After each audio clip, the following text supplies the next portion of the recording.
Mayong adlaw, sikop sa otoridad ang sa ka-individual ato sa bypass operation sa Pag-asa Avenue, Lopez Village.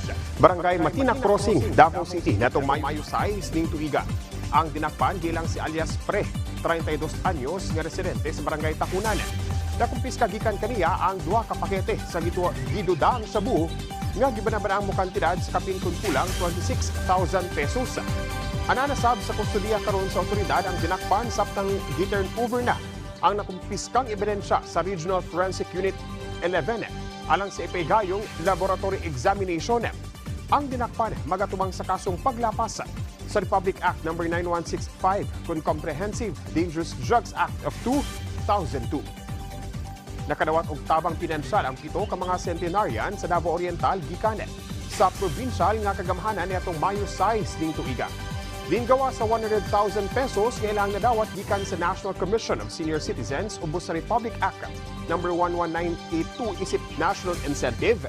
Gihatagan sab sila og tig 30,000 pesos isip pahalipay gikan sa provincial government. Paagi kini aron nga mahatagan og dakong pasidungog ang mga katigulangan nga nakaabot sa edad nga 100 years old. Nagpakita sab kini sa dakong respeto ug paghatag og bili sa mga senior citizens nga nahimong inspirasyon sa komunidad tungod sa ilang taas nga kinabuhi ug kontribusyon sa katilingban. Ug bukod ang mga nagunang balita dinhi sa PTV Davao. Ako si Jay Laga para sa Pambansang TV sa Bagong Pilipinas.